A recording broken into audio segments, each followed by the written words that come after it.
नमस्कार, स्वागत है आपका प्राइम टाइम बुलेटिन में। आइए डालते हैं सभी प्रमुख खबरों पर एक नजर।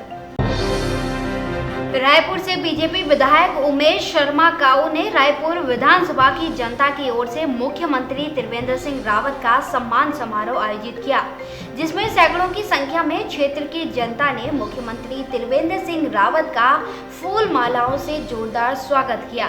मुख्यमंत्री ने क्षेत्र की जनता को संबोधित करते हुए कहा कि उनके द्वारा जब प्रदेश की कमान संभाली गई तो उनके सामने विकास की चुनौती सबसे बड़ी थी, जिसे पार पाने के लिए उनके द्वारा कड़े निर्णय लिए गए हैं। वहीं मुख्यमंत्री त्रिवेंद्र सिंह रावत ने कहा कि उनके द्वारा जहां प्रदेश में अवैध खनन को बंद करने का काम किया गया है, वहीं लोकायुक्त के जरिए भ्रष्टाचार पर विराम लगाने की प्लानिंग भी उनके द्वारा की गई है, जिससे भ्रष्टाचार रुक सके। हमारा मकसद किसी का विरोध करना नहीं है, बल्कि हम क्या करना चाहते हैं, हमें सकारात्मक राजनीति और सुधारवादी राजनीति प्रदेश में करना चाहते हैं। तो इसलिए मैंने कहा कि हम लोग जो सुधारवादी राजनीति है उसके लिए हमने चाहे ट्रांसफर एक्ट हो, चाहे लोकायुक्त हो, ये सब हम राज्य में लाए हैं और आगे चल करके हम जो सेवा का अधिकार है उस अधिनियम को हम लाने वाले हैं। मुझे कहीं भी अवैध खनन का या खनन करते हुए, जैसे भी कोर्ट से भी रोक है, लेकिन जो अवैध करते हैं उनके लिए तो कोई रोक नहीं होती है। जो सही काम करना चाहते हैं, जो ईमानदार लोगों ने, रोक उनके लिए होती है। लेकिन मैं कह सकता हूँ कि जब मैंने पूरा इस क्षेत्र का जब भ्रमण कर रहा था तो मुझे किसी भी नदी में कोई भी ट्रक, कोई भी ट्रॉली, कोई भी जेसीबी या फोकलैंड मुझे कहीं भी नहीं दिखाई दी। शायद मेरी लाइफ में पहली बार ऐसा मौका था। आज हम उस चोरी के रोकथाम में समझ गए। राज्य की अर्थव्यवस्था को अगर ठीक करना है, अपने प्रदेश को अगर स्वावलंबी बनाना है, तो हमको बहुत ज़रूरी है कि हम अपना रेवेन्यू बढ़ाएं और अपने पैरों पर खड़े होकर बढ़ाएं। इसके लिए हम आगे चलकर कुछ परिवर्तन भी करेंगे, कोई चेंजेस भी करेंगे। हो सकता है कोई लोगों को दिक्कत होगी, लेकिन हमको आज 285 करोड़ रुपया खनन से मिल रहा है और कम से कम मैं कह सकता हूं कि हजारों, इससे कई गुना चोरी होता है, जिसको सभ्य भाषा में लीकेज कहते हैं अंग्रेजी में, लेकिन लीकेज नहीं है, वो चोरी है। इसलिए उसके लिए सोचने के लिए हम प्रयास कर रहे हैं कि जो पैसा किसी व्यक्ति विशेष की जेब में जाता है या कुछ लोगों की जेब में जाता है, वो सरकार के खजाने में आना चाहिए और वो हमारे प्रदेश के गरीबों के कल्याण के लिए वो पैसा लगना चाहिए। ये हमारा दृढ़ निश्चय है।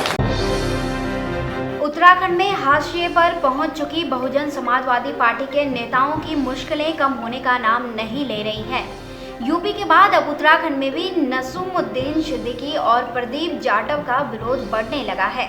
उत्तराखंड में बसपा से निकाले गए सभी नेता एक मंच पर नजर आने लगे हैं, जिन्होंने बसपा बचाओ नसूमुद्दीन सिद्दीकी और प्रदीप जाटव भगाओ पार्टी का गठन किया है। पार्टी से निष्कासित नेताओं ने रुड़की में प्रेस कॉन्फ्रेंस के जरिए साफ साफ कहा कि पार्टी के कुछ बड़े नेताओं ने पैसे लेकर टिकट देने का काम किया है, जिसका खामियाजा बसपा को भुगतना पड़ रहा है। पूर्व प्रदेश अध्यक्ष नथुराम और सतीश कुमार ने कहा कि बसपा के कुछ बड़े नेता बसपा प्रमुख मायावती को गुमराह करके अपना हित सुरक्षित करने में लगे हुए हैं। आज इसलिए है जो बहुजन समाज पार्टी एक ताकत के रूप में उत्तराखंड के अंदर उभरी थी, लेकिन नसीमुद्दीन सिद्दीकी, प्रदीप जाटव की वजह से आज बहुजन समाज पार्टी हाशिए पर आज खत्म हो चुकी है उत्तराखंड के अंदर। चूँकि इन लोगों ने मान्या बहन जी को अंधेरे में रखने का काम किया और बहुजन समाज पार्टी को ख़त्म करने का काम किया।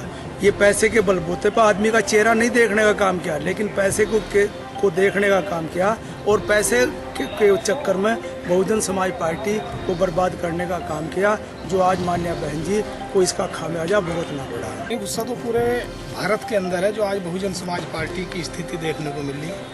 आज जो बहुजन समाज पार्टी के जो भी कार्यकर्ता थे, सबके मन में एक उल्लास था, एक उम्मीद थी कि सरकार बनेगी। लेकिन सरकार बननी तो दूर की बात, यहाँ हालात वो हो गए कि हम बड़े नेताओं की तो बात नहीं करते, लेकिन हम अपने जैसे लोग कहते हैं कि हम आज घर से भी निकलना एक अपने आप को बहुत ही बेइज्जती महसूस हो रही है। लोग हमारी मजाक उड़ाते हैं दूसरी पार्टी वाले। आज हमारी हालात ऐसी है कि हम किसी के सामने अपनी बात को रख भी नहीं सकते और इसकी जिम्मेदारी अगर कहीं है सारी नसीमुद्दीन सिद्दीकी और प्रदीप जाटव जी। दिल्ली वसंत कुंज वार्ड से बीजेपी उम्मीदवार मनोज महलावत के कार्यालय का उद्घाटन हुआ। कार्यालय के उद्घाटन की शुरुआत हवन, पूजा पाठ व आरती से की गई। कार्यक्रम में पूर्व मेयर सरिता चौधरी, जिला अध्यक्ष आजाद सिंह सहित सभी बीजेपी के गणमान्य लोग उपस्थित रहे। मनोज महलावत ने सभी का आशीर्वाद लिया और विश्वास दिलाया कि जो उम्मीदें लोगों की उनसे हैं उन्हें पूरा करेंगे और पार्टी को मजबूती के साथ वार्ड में जिताकर लाएंगे। पार्टी ने जो मुझ पर विश्वास जताया है, मेरे प्रधानमंत्री, हमारे सबके लोकप्रिय प्रधानमंत्री नरेंद्र मोदी जी, हमारे पार्टी के अध्यक्ष भाई अमित शाह जी और पूरा संगठन हमारा, जो एक इस मामूली से कार्यकर्ता को एक इतनी बड़ी जिम्मेदारी दी है, उसमें महत्वपूर्ण योगदान हमारी यहाँ से मेयर रही और विधानसभा का चुनाव लड़ी बहन सरिता चौधरी जी, हमारे जिला के अध्यक्ष भाई आजाद सिंह जी और हमारे मंडल के अध्यक्ष भाई मंजीत सिंह जी और पार्टी के तमाम वरिष्ठ कार्यकर्ता, सभी का बहुत बहुत धन्यवाद जिन्होंने मुझ पर इतना विश्वास जताया। भाजपा की टक्कर सिर्फ और सिर्फ देश विरोधी पार्टियों से लड़ने की टक्कर है और भाजपा की टक्कर किसी से नहीं है। भाजपा इस चुनाव में, यूपी चुनाव को दोहराने जा रही है दिल्ली में, और ये देशद्रोही जो ताकतें हैं, जो एक दूसरी पार्टियों के रूप में ये लगी हुई है, हमारे जो क्षेत्र में लगी, ये मुंह के बल की खाएंगे और इनको जनता सिरे से नकार रही है अब की बार। और जल्दी ये 15 दिन 23 तारीख के उसके वोटिंग के बाद आपको सबके सामने भी ये चीज़ें आ जाएंगी। दिल्ली सैदुलजाह वार्ड से कांग्रेस उम्मीदवार युवा कर्मठ प्रेमदीप बलहरा के कार्यालय का उद्घाटन पूर्व सांसद रमेश कुमार और उनके साथ पूर्व विधायक बलराम तंवर, जिला अध्यक्ष राजेश चौहान ने रिबन काटकर किया। इस दौरान गणमान्य लोगों ने अपने अपने विचार रखे और कहा कि कांग्रेस को जिताना है, क्षेत्र में प्रेमदीप को लाना है। वहीं प्रेमदीप ने कहा कि क्षेत्र में लोग बदलाव चाहते हैं और आप एवं बीजेपी के उम्मीदवारों से संतुष्ट नहीं दिखाई दे रहे हैं। यहाँ दो पार्टी हैं हमारे कांग्रेस के अलावा, जो मेन पार्टी है बीजेपी और आप पार्टी। आप पार्टी के जो कैंडिडेट हैं उनके कई सारे कोर्ट केसेस हैं, क्रिमिनल केसेस उनके अगेंस्ट हैं, और जो बीजेपी के कैंडिडेट हैं उनके साथ जनता अभी आ नहीं रही है। वो कभी पार्टी के लिए कोई काम नहीं किया। एकदम से बीजेपी के अध्यक्ष उन्हें नए कैंडिडेट के रूप में लेके आए हैं, जिनका कभी ना बीजेपी से कोई वास्ता रहा, ना कभी किसी पॉलिटिकल या समाज सेवा के लिए कोई मिले रहे। वो एकदम से नए कैंडिडेट है, ना उनको जनता जानती है, ना उन्होंने कभी कोई जनता के लिए काम किया है। बिल्कुल ही नए उम्मीदवार बीजेपी के पार्टी लेके आई है। मसूरी शहर के बिलाड़ू में होटलों का सीवर सीधे जल स्रोतों में मिलने से ग्रामीणों के सामने पेयजल संकट उत्पन्न हो गया है, लेकिन शिकायत के बाद भी जल संस्थान के अधिकारी समस्या को लेकर गंभीर नहीं है। शहर के गांधी चौक सहित दुग्गल विला क्षेत्र के होटलों और आबादी क्षेत्र का सीवर सीधे प्राकृतिक जल स्रोतों में मिल रहा है, जिससे स्थानीय लोगों के साथ ही बिलाड़ू क्षेत्र के लोगों के सामने पेयजल का संकट खड़ा हो गया है। गर्मी का सीजन होने से क्षेत्र में महामारी फैलने का भी खतरा हो गया है। रहना मुश्किल हो रखा, घर में हमारा शाम को बैठ नहीं सकते, दिन में नहीं, दुनिया भर के मच्छर है। ये हर परेशानी होती है हम लोगों को। जो पानी है सब इसी में मिक्स होता है, इसी को हम लोग पीते हैं। काफ़ी टाइम से बह रहा है, वहाँ बहने से आम जनता को बहुत परेशानी का सामना करना पड़ रहा है। जैसे अब गर्मी का मौसम आप देख रहे हैं, इस गंदे पानी से बहने से कई प्रकार की बीमारियां भी हो सकती हैं। हम धरना प्रदर्शन करेंगे क्योंकि आम जनता है, सब गरीब लोग हैं। अगर किसी भी तरीके से किसी को भी नुकसान होता है तो हम सभी का नुकसान होगा। वहीं जल संस्थान के अधिकारी सरकारी बयान दे रहे हैं। मैंने अपने जेईबी भेजे निरीक्षण के लिए, तो वहाँ पे कुछ लोग हैं जिनकी जो सीवरेज है, अपनी व्यक्तिगत सीवरेज है, वो उनकी उधर फॉलो हो रही है। तो मैंने इस पे जो है अपने उसके जेई और एई के थ्रू नोटिस जो है उन लोगों को भिजवा दिए हैं, और उसके थ्रू मैंने लेबर करके उसका जो फ्लो है वो थोड़ा डाइवर्ट करवा दिया है। उस पर मेरी लेबर लगी हुई है।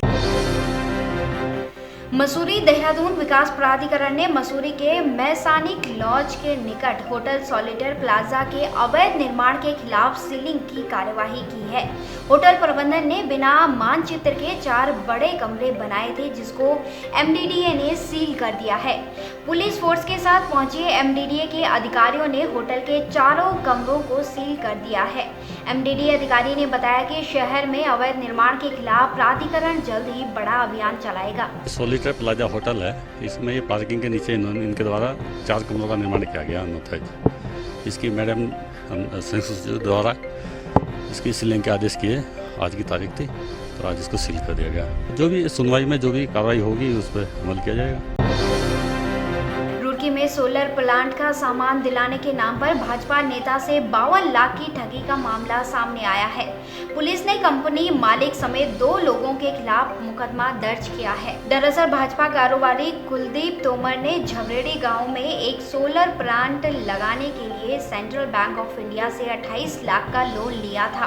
सोलर प्लांट के लिए उसने दिल्ली की सोलर प्लांट बनाने वाली कंपनी से संपर्क किया था।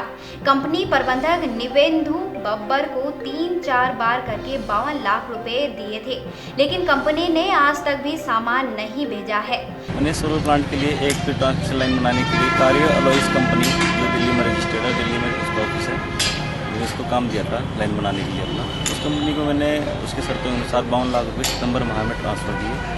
हमारा पूरा कॉन्ट्रैक्ट 67,73,500 रुपये में साइन हुआ था। उसके बाद उस कंपनी ने ना तो हमें पैसा वापस किया, ना ही माल वापस किया, भेजा हमारे पास में, ना ही वो लाइन बनाएगा। उसके कारण मुझे प्रति माह लॉस होता जा रहा है। और जब मैंने उससे पैसे मांगे तो उसने कहा कि हमारे पास में पैसे नहीं है। मैंने कहा चलो कि लाइन बना दीजिए आप हमारी, तो उन्होंने लाइन बनाने से सब बना कर दिया है। और आपने जब उन्हें फ़ोन करके कहा तो क्या कहा उन्होंने फिर आप? मैंने उनसे सिर्फ अंतिम बार फ़ोन किया तो उन्होंने कहा कि ना तो हमारे पास हमारे पैसा है, ना हम लाइन बनाएंगे। अगर तुम दिल्ली हमारे से यहाँ पर पैसे मांगने की कोशिश करने के लिए आए तो तुम यहाँ से जिंदा वापस नहीं जाओगे। क्या कार्रवाई की आपने उसकी पुलिस को ले? मैंने पुलिस को अपनी सारी पीड़ा बताई है, मेरी सारी जो ट्रांजेक्शन हुई है वो बैंक के माध्यम से हुई है। तो पुलिस ने उसके ऊपर 420 में मुकदमा दर्ज किया है।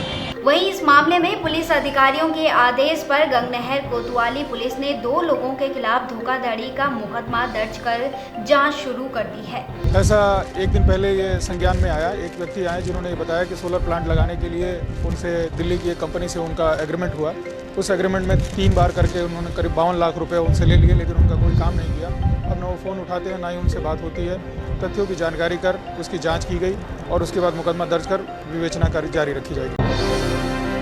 देर रात को मसूरी कोतवाली के बालोगंज क्षेत्र में पुलिस सिपाही ने अपने दोस्त के साथ मिलकर कुछ स्थानीय लोगों से जमकर मारपीट की, जिसमें एक महिला एवं 2 युवक घायल हो गए।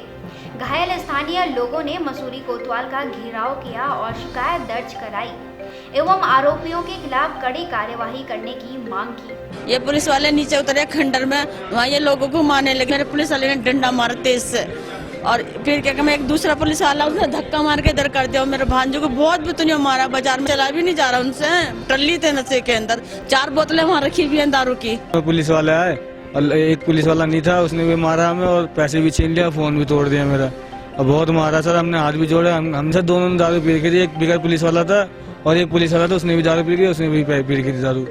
वो आती लठी लट हमने बहुत बोला, नहीं माना वो। तो मैं खाना खा के बाहर निकला, मैं बाथरूम गया था जैसे ही ना, तो एक पुलिस वाला था, वो वर्दी में था, एक उसके साथ कोई और था, उसे मैं जानता नहीं हूँ।